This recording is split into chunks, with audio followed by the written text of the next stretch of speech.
이번엔 클립을 선택을 하거나 이동을 하거나 복사를 하거나 복사된 클립을 붙여넣기 하는 등의 작업을 해보도록 하겠습니다. 클립을 선택하는 거는 이전 강좌에서도 살펴보았듯이 상단 툴바에 셀렉션 툴을 사용을 하게 되는데요. 셀렉션 툴은 클립을 선택을 하는 것 외에도 여러가지 작업을 수행을 할 수도 있지만 대부분 클립을 선택을 하거나 이동을 할 때 사용을 합니다. 셀렉션 툴을 선택을 하고요. 선택을 하는 방법은 아주 간단하죠. 선택하고자 하는 클립, 클릭, 클릭, 클릭, 그죠? 자, 클릭을 한 후에 원하는 곳으로 이렇게 이동을 해줄 수 있습니다. 그죠? 자, 이동을 할 때 특정 클립 위에 갖다 놓는다면 이전에 있던 클립에 이렇게 잘려져 나갑니다. 자, 컨트롤 Z. 자, 요 부분 주의하면서 작업을 해줘야 되겠죠? 자, 클립의 이동은 이동을 하고자 하는 클립이 있던 트랙에서만 이동을 하는 것이 아니라 다른 트랙으로도 얼마든지 이렇게 이동을 해줄 수가 있습니다. 그죠? 컨트롤 Z. 또한 프로젝트 패널에 있는 클립을 선택을 할 때도 지금의 셀렉션 툴을 사용을 하게 되겠죠. 프리미어 프로 CS5에서 프로젝트 패널에 있는 클립을 선택을 할 때 주의할 점이 있는데요. 해당 클립의 이름을 선택을 하면 이렇게 이름을 수정을 할 수 있는 상태로 바뀝니다. 이전 버전에서는 이런 기능이 없었죠. 클립의 이름을 바꿔주기 위해서는 항상 엔터키를 눌러야 했습니다. 자, 그런데 CS5에서는 클립의 이름 부분을 클릭만 하면 자동으로 이름을 수정을 해줄 수 있는 상태로 바뀌게 됩니다. 자, 그렇기 때문에 클립만 선택을 하기 위해서는 해당 클립의 요 아이콘 모양을 클릭을 해야 합니다. 그죠? 자, 이렇게 클립의 선택은 아주 간단하게 이루어진다는 것을 알 수가 있습니다. 자, 그렇다면 우리가 클립을 왜 선택을 할까요? 자, 선택을 하는 이유는 당연히 선택한 클립을 삭제를 하거나 선택한 클립을 이동을 하거나 아니면 선택한 클립의 어떤 변화, 즉 이펙트나 어떤 작업을 하기 위해서겠죠. 자, 이번에는 클립을 한번 삭제를 한번 해볼까요? 자, 이렇게 편집된 클립 중에서 선택된 3번 클립이 필요 없다라고 한다면 딜리트 키를 눌러서 이렇게 삭제를 해줄 수가 있습니다. 삭제하고 나면 공간이 생기는데요. 이렇게 생긴 공간은 반드시 다른 클립으로 채워줘야 되겠죠. 다른 클립을 끌어다가 이렇게 채워줘도 되겠지만 뒤쪽에 있는 클립을 이동을 해서 채워줄 수도 있습니다. 첫 번째 강좌에서 살펴보았듯이 이렇게 공간이 생긴 부분은 선택을 하고요. 딜리트 키를 눌러서 삭제를 한다면 비어있는 곳도 이렇게 삭제가 되기 때문에 뒤쪽에 있는 클립이 자동으로 이동을 해서 메워줍니다. 됐죠? 자, 컨트롤 Z, 컨트롤 Z. 자, 이번엔 클립을 복사를 해서 다른 곳으로 붙여넣기 하는 방법에 대해서 살펴보도록 하겠습니다. 자, 가령 지금 2번 클립을 다시 한번 다른 곳에서 사용을 하고자 한다면 지금의 이 클립을 복사를 해서 원하는 지점으로 붙여넣기 해줘야 되는데요. 자, 그 방법 한번 살펴봅니다. 붙여넣기 하는 방법은 해당 클립을 선택을 하고 컨트롤 C 키를 누르거나 에딧 메뉴에 카피를 사용하면 되겠죠. 자, 여러분이 편한 방법을 사용을 하십시오. 컨트롤 C 복사가 됐고요.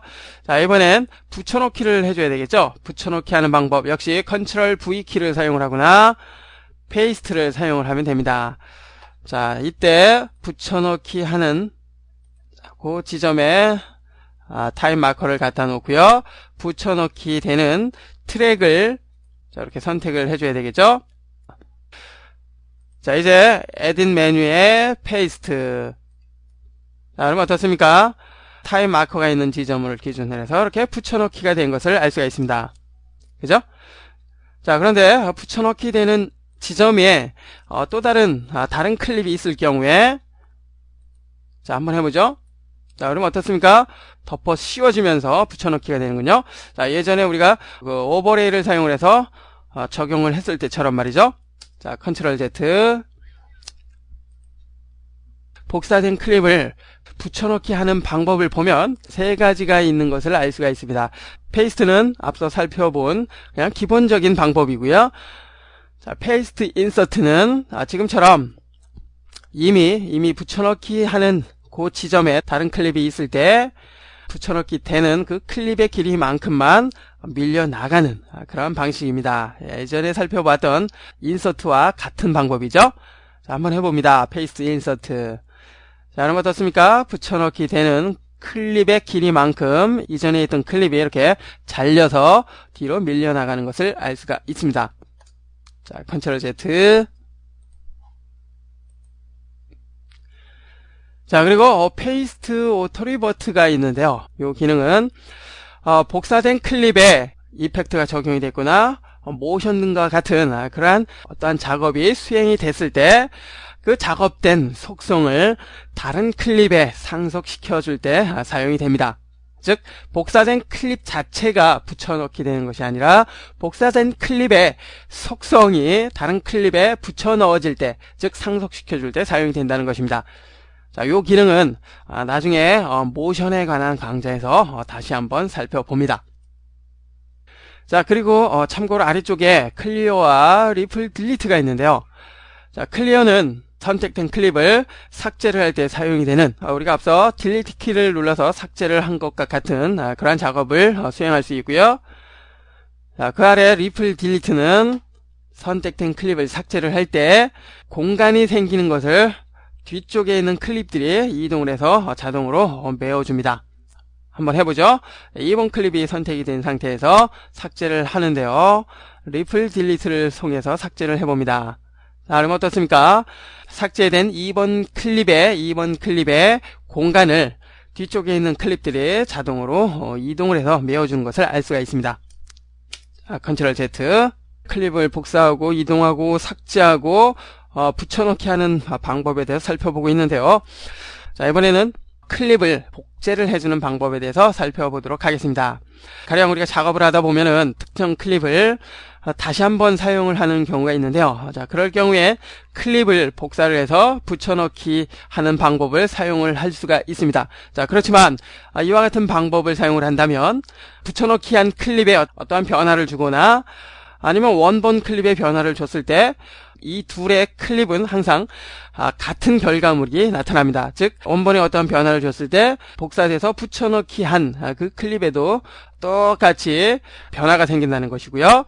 붙여넣기 한 클립에 변화를 줬을 때 역시 원본의 클립에도 변화가 생긴다는 것입니다. 물론 이와 같이 작업을 할 경우도 있지만 반대로 원본 클립과 붙여넣기 된, 즉 복사된 클립을 서로 개별로 사용을 하고자 한다면 복사를 해서 붙여넣기 하는 방법을 사용하는 것이 아니라 복제를 하는 방법을 사용을 해야 합니다. 복제를 하는 방법은 타임라인에서 이루어지는 것이 아니라 프로젝트 패널에서 이루어지는데요. 자, 가령 3번 클립을 복제를 해서 서로 개별로 사용을 하고자 한다면 선택을 하고요.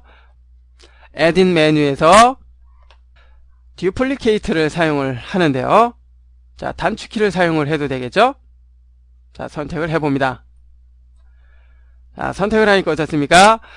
3번 클립에 복제본이 이렇게 카피라는 이름이 붙어서 적용이 된 것을 알 수가 있습니다.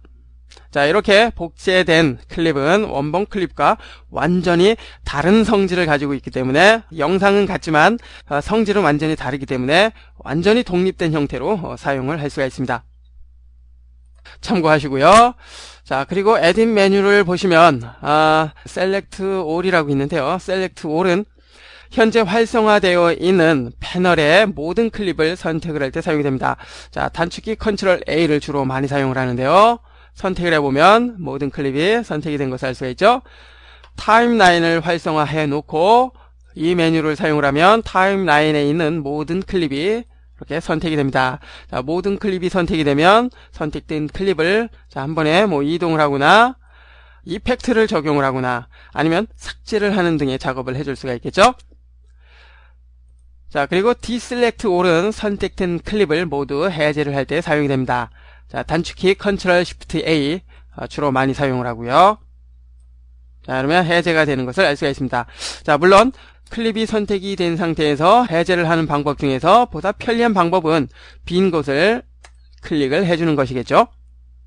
자, 지금까지 클립을 선택을 하거나 선택된 클립을 이동, 그리고 삭제, 복사, 그리고 붙여넣기, 그리고 특정 클립을 복제하는 방법 등에 대해서 살펴봤습니다. 이번에는 클립의 인아웃점이나 타임라인의 인아웃점을 편집하는 방법에 대해서 살펴보도록 하겠습니다.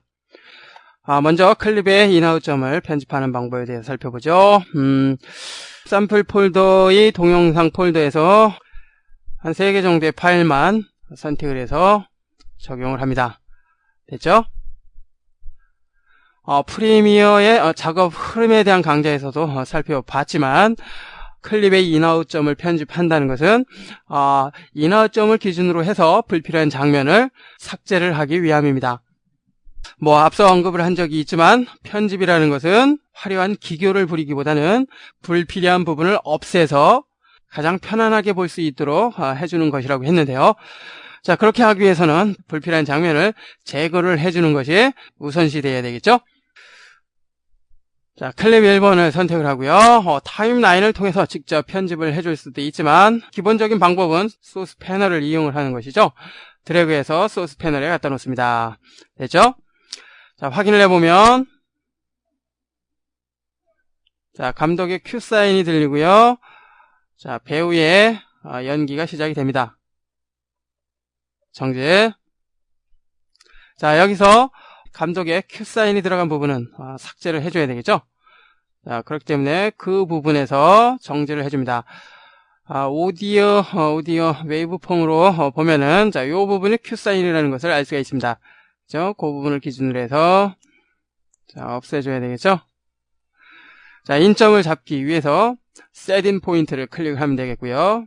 됐죠? 자, 여기 회색, 밝은 회색 부분이 사용이 되는 부분. 자, 그리고 요 어두운 부분은 삭제되는 부분이라고 했습니다. 자, 그리고 아웃 부분을 잡기 위해서 역시 플레이를 하거나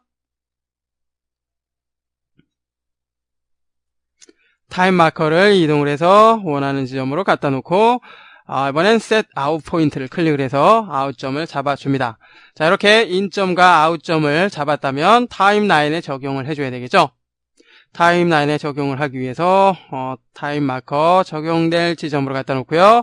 적용될 트랙 선택이 됐다면 인서트나 오버레이를 사용을 하면 됩니다. 이번에 인서트를 사용을 해보죠. 클릭. 적용이 됐습니다. 조금 확대를 해서 확인을 해보면 자, 어떻습니까? 앞서 인, 아웃을 잡아놓은 그 안쪽의 장면만 이렇게 타임라인에 적용이 된 것을 알 수가 있습니다. 자, 이렇게 클립의 인아웃점 설정은 소스 패널에서 이루어지고요. 타임라인에 적용된 클립은 타임라인을 통해서 편집을 해줄 수가 있습니다. 타임라인의 편집도 특별히 어려운 게 없죠. 이전 강좌에서도 살펴본 적이 있지만 클립의 가장자리, 즉 인아웃점을 사용을 해서 편집을 해줄 수가 있는데요. 편집을 하기 위해서 사용이 되는 툴은 자, 지금의 셀렉션 툴이나 세 번째에는 리플 에디트 툴을 사용을 해서 편집을 해줄 수가 있겠죠. 자, 그런데 이 두 개의 툴의 차이점, 이전 강좌에서 살펴봤지만 셀렉션 툴은 지금 하나의 클립만 사용할 경우에는 특별히 문제가 없습니다. 자, 가장자리를 자, 이렇게 편집을 하기만 하면 되니까 말이죠. 뒤쪽에 클립이 아무것도 없기 때문에 지금의 셀렉션 툴을 사용을 해도 아무 문제는 없습니다. 자, 그렇지만 뒤쪽에 클립이 있을 경우에는 셀렉션 툴을 사용하기보다는 세 번째에 있는 리플 에디트 툴을 사용하는 것이 좋겠죠. 그죠? 자, 그리고 인점을 사용을 해서 편집을 하고자 한다면 자, 역시 리플 셀렉션 툴을 사용하는 것이 좋습니다. 자, 그래야지 잘려진 빈 곳을 이동을 해서 이렇게 메워주니까 말이죠. 자, 컨트롤 Z. 자, 원래대로 되돌아가고요. 자, 이렇듯 클립의 인아웃점을 사용을 해서 편집을 하는 방법 특별히 어렵지 않다는 것을 알 수가 있습니다. 자, 그런데 우리가 작업을 하다 보면 여러 개의 클립을 타임라인에 적용을 해놓고 작업을 하는 경우가 있는데요. 자, 그럴 때 특정 구간 전체를 삭제를 해야 하는 경우가 있습니다. 그죠? 자, 그럴 경우에는 프로그램 모니터를 통해서 set in과 set out 포인트를 지정을 한 후에 그 지정된 구간을 삭제를 해줄 수가 있는데요. 자, 가령 자, 몇 개의 클립을 더 적용을 해주고요. 자, 이렇게 적용을 해주고요. 됐죠? 자, 특정 구간. 자, 여기부터 여기까지 시간을 한번 살펴보자면, 자, 여기 갈까요? 2초 2프레임부터, 그죠? 2초 2프레임부터 아웃점 잠시 후에 지정을 하고요. 자, 셋인 포인트를 클릭을 해서 인점을 잡아줍니다. 자, 그러면 지금 타임 마커가 있는 지점에 셋인 포인트가 지정이 됐습니다. 됐죠? 자, 그리고 시간을 이동을 하고 3초 10프레임 지점. 자, 요 지점을 아웃점으로 사용을 해보죠. set out 포인트. 됐나요? 자, 그러면 2초 2프레임부터 지금의 3초 10프레임까지 이렇게 편집 구간으로 만들어졌습니다. 자, 이제 이렇게 설정된 구간 안에 포함되어 있는 모든 클립을 삭제를 한번 해보도록 하겠습니다.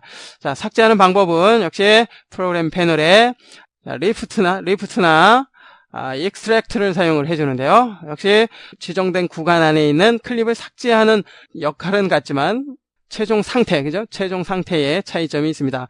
인서트와 오버레이의 차이점처럼 말이죠. 자, 그렇다면 먼저 리프트를 사용을 해봅니다. 리프트 클릭을 하니까 현재 선택된 트랙에 있는 클립만 삭제가 된 것을 알 수가 있는데요. 컨트롤 Z. 자, 모두 선택을 해준 후에 자, 리프트. 자, 여러분 어떻습니까?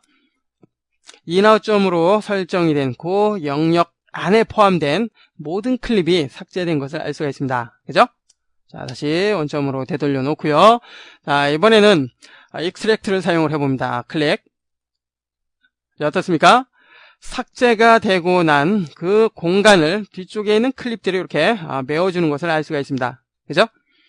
자, 이렇듯 리프트와 익스트랙트의 차이점은 선택된 구간을 삭제를 하는 것은 같지만 삭제되고 난 후에 삭제된 공간을 놔두느냐 아니면 뒤쪽에 있는 클립을 이동을 해서 메워주느냐에 대한 차이점이 있습니다.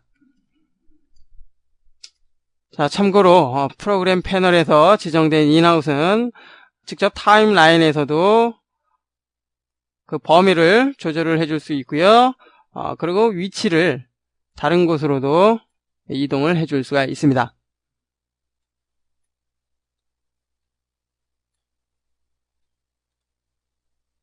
우리가 원하는 장면만 사용을 하기 위해서는 지금과 같은 불필요한 장면을 삭제를 해야 하는 그런 경우가 생깁니다.